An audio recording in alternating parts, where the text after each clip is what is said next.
আল্লাহ রাসূল সাল্লাল্লাহু আলাইহি ওয়াসাল্লাম বলেন, ওয়াইদা দাআকা ফাআজিবহু। মুমিনের আরেকটা হক আর অধিকার হলো, মুমিন যখন তোমাকে ডাকবে তখন তুমি তার ডাকে সাড়া দাও। মুমিন বিপদে পড়ে যদি আমাদেরকে ডাকে, তাদের একটা অধিকার তৈরি হয়ে যায় যে আমাদের তাদের ডাকে সাড়া দেওয়া। আজকে দেখেন আমাদের বাংলাদেশে একটা কঠিন পরিস্থিতি। ফেনীর মানুষ, নোয়াখালীর মানুষ, কুমিল্লার কিছু অংশের মানুষরা এখন এক প্রকার পানির নিচেই রয়েছে, বিপদের ভিতর রয়েছে। তারা আমাদেরকে সাহায্যের জন্য ডাকছে। কত বড় ফজিলতের বিষয় এরকম অসহায় মানুষদেরকে সাহায্য করা। কিয়ামতের দিন আল্লাহ রাব্বুল আলামিন বান্দাকে ডেকে জিজ্ঞাসা করবেন, ইয়াবনা আদম ইস্তাসকাইতুকা ওয়াস্তাসআমতুকা ফালাম তুতি'নি ওয়া তুসকিনি। বান্দা, আমি বিপদে পড়েছিলাম। আল্লাহ বান্দাকে বলবে কিয়ামতের দিন, বান্দা আমি বিপদে পড়েছিলাম, খাদ্য খাবার চেয়েছিলাম, পানি চেয়েছিলাম, অসহায় হয়ে সাহায্য চেয়েছিলাম, কিন্তু তুমি আমাকে খাদ্য খাবারও দাওনি, পানিও দাওনি, সাহায্য সহযোগিতাও করোনি। তখন বান্দা জিজ্ঞাসা করবে, ওয়া কাইফা উতঈমুকা ওয়া উসকিকা ওয়া আনতা রাব্বুল আলামিন। আল্লাহ, আপনাকে আমি আবার কিভাবে খাদ্য খাবার খাওয়াবো? আপনাকে আমি কিভাবে পানি পান করাবো? কিভাবে সাহায্য করব? আপনি তো রব্বুল আলামিন, সকলের রব, স্রষ্টা। আমাদের তো সামর্থ্য নাই আপনাকে সাহায্য সহযোগিতা করার। কি বলছেন এগুলো আপনি? তখন কিয়ামতের দিন আল্লাহ রাব্বুল আলামিন বলবেন, ও বান্দা, আমার কিছু বান্দারা দুনিয়াতে তোমার কাছে সাহায্য সহযোগিতা চেয়েছিল, আমার কিছু বান্দারা দুনিয়াতে বিপদে পড়ে তোমার কাছে হাত বাড়িয়েছিল। তুমি যদি সেদিন তাদেরকে সাহায্য করতে, তো কেমন যেন আমি রব্বুল আলামিন আমাকে সাহায্য করেছিল। তো দেখেন, ওই যে আমাদের ওই সমস্ত এলাকার ভাইয়েরা কি কঠিন অবস্থার ভিতর আছে। যদি একটু ভেবে দেখা হয় তো নিজের চোখের পানি ধরে রাখা সম্ভব না। এত কঠিন অবস্থায় ঘর বাড়ি, ব্যবসা বাণিজ্য, ক্ষেত খামারি, পশু যা ছিল সব কিছু পানির নিচে চলে গিয়েছে। আল্লাহ তো তাদের থেকে আমাদেরকে অনেক ভালো রেখেছেন। একজন ভাই বলছে, ওইখানের যে সমস্ত মাদ্রাসা, মসজিদ আর স্কুলগুলো রয়েছে এগুলো আশ্রয় কেন্দ্র বানিয়েছে। তো একজন ভাই বলছে, আমার ঘরে বয়স্ক বাবা মা রয়েছে, মাকে নিয়ে আশ্রয় কেন্দ্রে রেখে ফেরত আনতে গেছি বাবাকে, এসে দেখি ঘর পুরোটা পানির নিচে চলে গেছে, ঘরের ভিতর বাবা ছিল। একটু ভেবে দেখেন, আল্লাহ তো আমাদের বাবা মাকে ওই কঠিন জায়গায় রাখেন নাই। আমাদের বাবা মা তো ওরকম কঠিন পরিস্থিতির শিকার হন নাই। আমাদের বাবা মাকে তো আল্লাহ অনেক ভালো রেখেছেন। তো ওই কঠিন পরিস্থিতিতে যেই সমস্ত ভাইয়েরা বিপদে আসে, আমাদের কি তাদের প্রতি কোনো দায়িত্ব কর্তব্য নাই? আমাদের কি উচিত না তাদের প্রতি একটু সামান্য সাহায্য সহযোগিতা করা? সাধ্য অনুযায়ী আমাদের উচিত পুরাপুরি তাদেরকে সাহায্য সহযোগিতা করা। আরো কিরকম বিপদের ভিতর পড়েছে দেখেন। একজন ব্যক্তি দুঃখ করে বলছে, 35 বছর ধরে অনেক কষ্ট করে টিন শেডের একটা ঘর বানিয়ে ছোট্ট একটা সংসার গড়ে তুলেছিলাম। মুহূর্তের ভিতরে আমার 35 বছরের সংসার পুরোটা পানির নিচে চলে গিয়েছে। আল্লাহ চাইলে তো আমাদেরকে ওরকম বিপদ দিতে পারতেন, কিন্তু আল্লাহ আমাদেরকে দেন নাই। তাদের চেয়ে আল্লাহ আমাদেরকে অনেক ভালো রেখেছেন।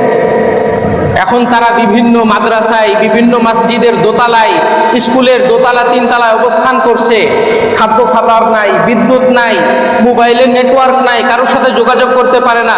একজন তার বন্ধুকে মেসেজ করছে যে, বন্ধু, আমার মোবাইলে খুব একটা চার্জও নাই, নেটওয়ার্কের অবস্থাও খুব একটা ভালো না, খাদ্য খাবার আশেপাশে কিচ্ছু নাই, আমাকে উদ্ধার করার মতো কোনো মানুষও নাই। কয়েক ঘন্টার ভিতরে যদি আমি দ্বিতীয়বার মেসেজ না দিই তাহলে বুঝে যাবে আমি মারা গিয়েছি, দুনিয়াতে আর নাই। তো ওই পরিস্থিতিতে থেকে তো আল্লাহ তাআলা আমাদেরকে অনেক ভালো রেখেছেন। কি বলেন, ভালো রেখেছেন না? আমরা কি সুন্দর সবাই স্বাভাবিক অবস্থায় মসজিদে এসে ইবাদত করতে পেরেছি। আল্লাহ রাব্বুল আলামিনের অনেক বড় নিয়ামত। এই জন্য আমাদের বাংলাদেশের বিভিন্ন প্রান্ত থেকে অনেক ভাইয়েরা অনেক সাহায্য সহযোগিতা করার চেষ্টা করছে। গতকালকে বাংলাদেশের সবচেয়ে বেশি রেমিটেন্স এসেছে গতকালকে, বহির্বিশ্ব থেকে মুদ্রা সবচেয়ে বেশি এসেছে গতকালকে বাংলাদেশে। মানুষ এই পরিমাণ সাহায্য সহযোগিতা করছে। টিএসসি চত্বরে গতকালকে কালেকশন শুরু করেছে, একদিনে তাদের কালেকশন ছিল 14 লাখ টাকা। আরো একটা ঘটনা শোনাই। মিরপুর 1 নম্বরে একটা মাদ্রাসার মোহতামিম সাহেব, প্রিন্সিপাল সাহেব, ভাড়া বিল্ডিং এর উপর মাদ্রাসা চালান, ভাড়া দিয়ে প্রত্যেক মাসে মাসে ভাড়া দেন।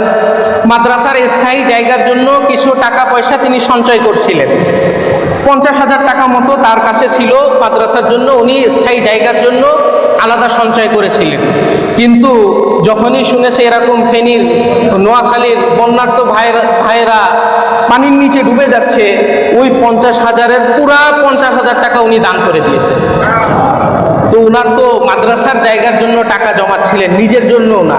সেটাও যদি উনারা এত হয়ে করে শরিক হতে পারেন, তা আমরা কি পারি না এরকম তাদের জন্য শরিক হতে? আমরা কি রাজি আছি তাদের এই সাহায্য সহযোগিতার জন্য? তাহলে ভাই আমি লম্বা সময় নিব না। আমাদের ভিতরে কে কে আছেন যে 1,000 টাকা দিতে রাজি আছেন? একটু কষ্ট করে এখনই দিয়ে দেন। এমন কোনো ভাই আছেন যে 1,000 টাকা আমাদের বন্যার্ত ভাইদের জন্য দিবেন? আমানতের সাথে আমরা তাদেরটা তাদের কাছে পৌঁছে দিব। মাসুদ ভাই, ওই যে আলমাস ভাই থেকে নিয়ে আসেন। আমাদের বাইপাইলের পরিচিত মানুষ আলমাস ভাই, উনি 1,000 টাকা দান করেছেন। আল্লাহ রাব্বুল আলামিন উনার দানকে কবুল করে নেন। ওই পিছনে আরেক ভাই ওই জানালার কাছে, উনিও 1,000 টাকা দান করেছেন। আল্লাহ রাব্বুল আলামিন উনার দানকে কবুল করে নেন। দেখেন, আপনি যখন একজন মুসলমান ভাইকে সাহায্য করবেন, একজন ফেরেশতা বসে বসে লিখতে থাকবে অমুক বিপদে পড়ার কারণে এই সাহায্য করেছিল এই বান্দা। এরপরে যখন আপনি বিপদে পড়বেন, আল্লাহ ওই খাতাটা খুলে দেখবে যে হ্যাঁ, বান্দা এরকম সাহায্য করেছিল, ঠিক আছে, তাহলে এই বান্দা বিপদে পড়েছে, আমি আল্লাহ তার জন্য এরকম সাহায্যের ব্যবস্থা করে দিলাম। তো দুনিয়াতে তো আমরা টুকটাক বিপদে পড়ি, কি বলেন, বিপদে পড়ি না? তাহলে আমরা যদি এই বিপদ থেকে উদ্ধার পেতে চাই, তাদের জন্য সাধ্য অনুযায়ী আমাদের কাজ করা উচিত কিনা? তো আমাদের আরো কোনো ভাই আছেন 1,000 টাকা দিবেন তাদের জন্য? মাসুদ ভাই, এই যে এখানে আমাদের আরো 2 ভাই 1,000 টাকা তাদের জন্য দেওয়ার জন্য প্রস্তুত হয়েছেন। আল্লাহ রাব্বুল আলামিন কবুল করে নেন। জি ভাই, আসেন আরো কেউ 1,000 টাকা দিবেন, সংক্ষেপে শেষ করে ফেলবো। আসেন আরো কোনো ভাই 1,000 টাকা দিবেন তাদের জন্য। যে আমাদের এই যে রমজান সাহেব, উনিও 1,000 টাকা দান করেছেন। আল্লাহ রাব্বুল আলামিন উনার দানকে কবুল আর মঞ্জুর করে। 2,000 টাকা দান করেছেন। আল্লাহ তাআলা উনার দানকে কবুল আর মঞ্জুর করে নেন। জি ভাই, আরো কয়েকজন বলি ভাই, অল্প কিছুক্ষণ সময় নিব, বেশি না। আরো কেউ আছেন 1,000 টাকা দিতে পারবেন ওই সমস্ত ভাইদের জন্য? দেখেন, আমাদের এই যে আরো এক ভাই 1,000 টাকা দেওয়ার জন্য প্রস্তুত হয়েছেন। আল্লাহ রাব্বুল আলামিন তার দানকে কবুল আর মঞ্জুর করে নেন। দুনিয়া আখিরাতের সমস্ত বিপদ থেকে আল্লাহ তাআলা তাকে মুক্তি দান করেন। দেখেন ভাই, অন্য মুসলমান ভাইকে সাহায্য সহযোগিতা করা অনেক বড় ফায়দার বিষয়। ওই যে বলে না, 10-এর বোঝা 1-এর লাঠি। আমরা যদি আলাদাভাবে সবাই দিতে যাই, তো দেখা যাবে আমাদের দেয়াটা কম হয়ে যাচ্ছে। তো সবাই মিলে যদি দিই, তো অনেক বড় একটা অ্যামাউন্ট তাদের সাহায্য করার জন্য আমরা দিতে পারবো। পানির ভিতর আটকা পড়ে আছে, কোনো খাদ্য খাবার নাই, বিভিন্ন সংস্থা বিভিন্ন জায়গা থেকে তাদের জন্য বোট, স্পিড বোট, ট্রলারের মাধ্যমে খাদ্য খাবার নিয়ে যাচ্ছে। ভাই আরো কয়েকজন বলেন একটু কষ্ট করে 1,000 টাকা দিতে। আর কে প্রস্তুত আছে? আরো 2-1 একটু কষ্ট করে নাম লেখায় ভাই, একটু কষ্ট করে। মাসুদ ভাই, ওই যে ওখানে একজন আছে, একটু কষ্ট করে এখন বলি আমরা। আচ্ছা, আমরা 500 টাকা দেওয়ার জন্য কে কে প্রস্তুত আছি? 500 টাকা। মাসুদ ভাই, আমাদের ডক্টর ইয়াকুব সাহেব, উনি 500 টাকা দেওয়ার জন্য প্রস্তুত হয়েছেন। আল্লাহ রাব্বুল আলামিন উনার দানকে কবুল আর মঞ্জুর করে নেন। জি ভাই, বলি আরো 500 টাকা দেওয়ার জন্য কে প্রস্তুত আছি? ভাই একটু কষ্ট করে নাম লেখাই। ভাই, আল্লাহ তাআলা আমাদেরকে অনেক ভালো অবস্থায় রেখেছেন। আমাদের আরো এক ভাই 500 টাকা দেওয়ার জন্য প্রস্তুত হয়েছেন। আল্লাহ তাআলা তার দানকে কবুল আর মঞ্জুর করে নেন। মনের সকল নেক জায়েজ উদ্দেশ্যগুলোকে আল্লাহ তাআলা কবুল করে নেন। জি ভাই, আরো বলি, একটু কষ্ট করে। আল্লাহ তাআলা চাইলে তো আমাদেরকেও বিপদে রাখতে পারতেন, বিপদে ফেলাতে পারতেন। আল্লাহ রাখেন নাই, বিপদ দেন নাই আমাদেরকে। এই জন্য আমরা একটু বেশি বেশি দান করি। আল্লাহ রাসূল সাল্লাল্লাহু আলাইহি ওয়াসাল্লাম বলেন, আস-সাদাকাতু তুদফিউল খাতিআহ কামা তুদফিউল মাউ আন-নার। আল্লাহ রাসূল সাল্লাল্লাহু আলাইহি ওয়াসাল্লাম বলেন, আগুন জ্বালানোর পর পানি ঢেলে দিলে যেরকম আগুন নিভে যায়, দান সদকা যখন মানুষ দান সদকা করে, আল্লাহ রাব্বুল আলামিন সেভাবে তার সমস্ত গুনাহ খাতা মাফ করে দেন।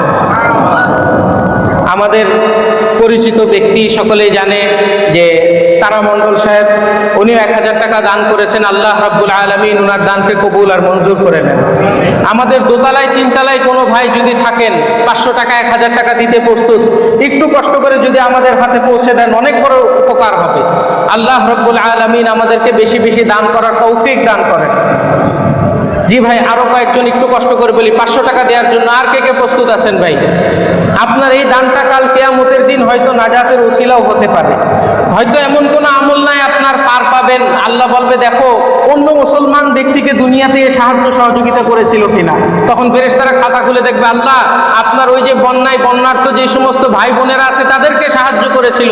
আল্লাহ বলবে তাকে তাহলে জান্নাতেই ঢুকায় দাও। তো হতে পারে আপনার এই একটা দানের কারণে আল্লাহ তাআলা আপনাকে জান্নাত দিয়ে দিচ্ছে। তো ভাই একটু কষ্ট করে বলি ভাই, শেষ করে দিব, অল্প সময় আছে, একটু কষ্ট করে 500 টাকা কে কে দিতে রাজি আছে?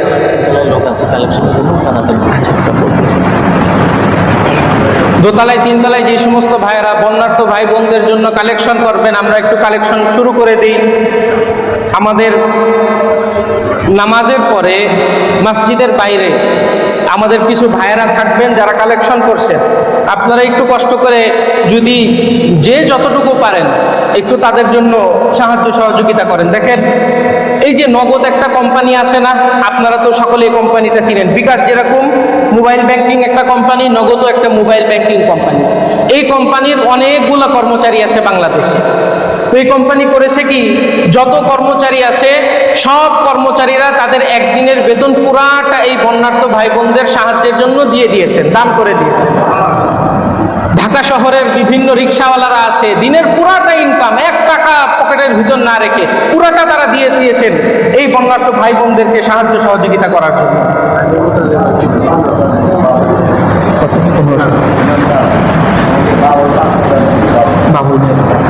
আমাদের মসজিদের মুসল্লি বাবুল ভাই, তিনি 5000 টাকা দান করেছেন। সকলেই বলি আলহামদুলিল্লাহ। আমাদের হাজি মুতালেব সাহেব, তিনিও 1500 টাকা দান করেছেন। আল্লাহ রাব্বুল আলামিন তার দানকে কবুল আর মঞ্জুর করে নেন, তার মনের সমস্ত নেক জায়েজ উদ্দেশ্যগুলো আল্লাহ তাআলা কবুল করে নেন। তো ভাই দেখেন, একজন রিক্সাওয়ালা যদি তার সারা দিনের ইনকাম দিয়ে দিতে পারে, তো আমরা কি তাদের চেয়ে একটু বেশি দিতে পারি না? একজন রিক্সাওয়ালা যদি তার সারা দিনের ইনকাম দিয়ে দিচ্ছে, তো আল্লাহ তাআলা তো রিক্সাওয়ালার চেয়ে আমার অবস্থা আরো ভালো রেখেছেন, তো আমি কি আর একটু বেশি দিতে পারি না? এই ধরে নেন একটা সহজ হিসাব দিই, আমাদের নিচতলায় 350 থেকে 400 জন মুসল্লি আছে, দোতলায় তিনতলায় মিলালে 1500 মুসল্লি হবে, 2000-এর কাছাকাছি মুসল্লি হবে। 2000 ব্যক্তি যদি আমাকে 10টা টাকা করে দেয় শুধুমাত্র এই সমস্ত ব্যক্তিদের জন্য, তাহলে আমাদের মসজিদে 20,000 টাকা উঠবে। আর যদি এই 2000 মুসল্লি 20 টাকা করে দেয়, তাহলে আমাদের এই মসজিদে বন্যার্থ ভাই বোনদের জন্য 40,000 টাকা উঠবে। তা আমরাও চাই একটা উল্লেখযোগ্য অ্যামাউন্ট আপনাদের পক্ষ থেকে এই সমস্ত ভাই বোনদের সাহায্য সহযোগিতা করার জন্য। এই জন্য সময় প্রায় শেষ হয়ে গিয়েছে। আমরা যারা পারি, যেরকম পারি, নামাজের পরে আমাদের এই মসজিদের বারান্দায় বাহিরে কিছু ভাইয়েরা থাকবেন, তাদের কাছে আমরা পৌঁছে দিব ইনশাআল্লাহ। পাশাপাশি ছাত্র খেলাফত মজলিসের পক্ষ থেকেও কিছু ভাইয়েরা এসেছেন এই সাহায্য নেওয়ার জন্য। যদি আমরা চাই, চেষ্টা যাদের সামর্থ্য আছে, আমরাও তাদের কাছে দিতে পারবো আমাদের এই টাকাটা। আল্লাহ রাব্বুল আলামিন আমাদের এই দানকে কবুল আর মঞ্জুর করে নেন। আমিন ওয়া আখিরু দাওয়ানা আলহামদুলিল্লাহি রাব্বিল আলামিন।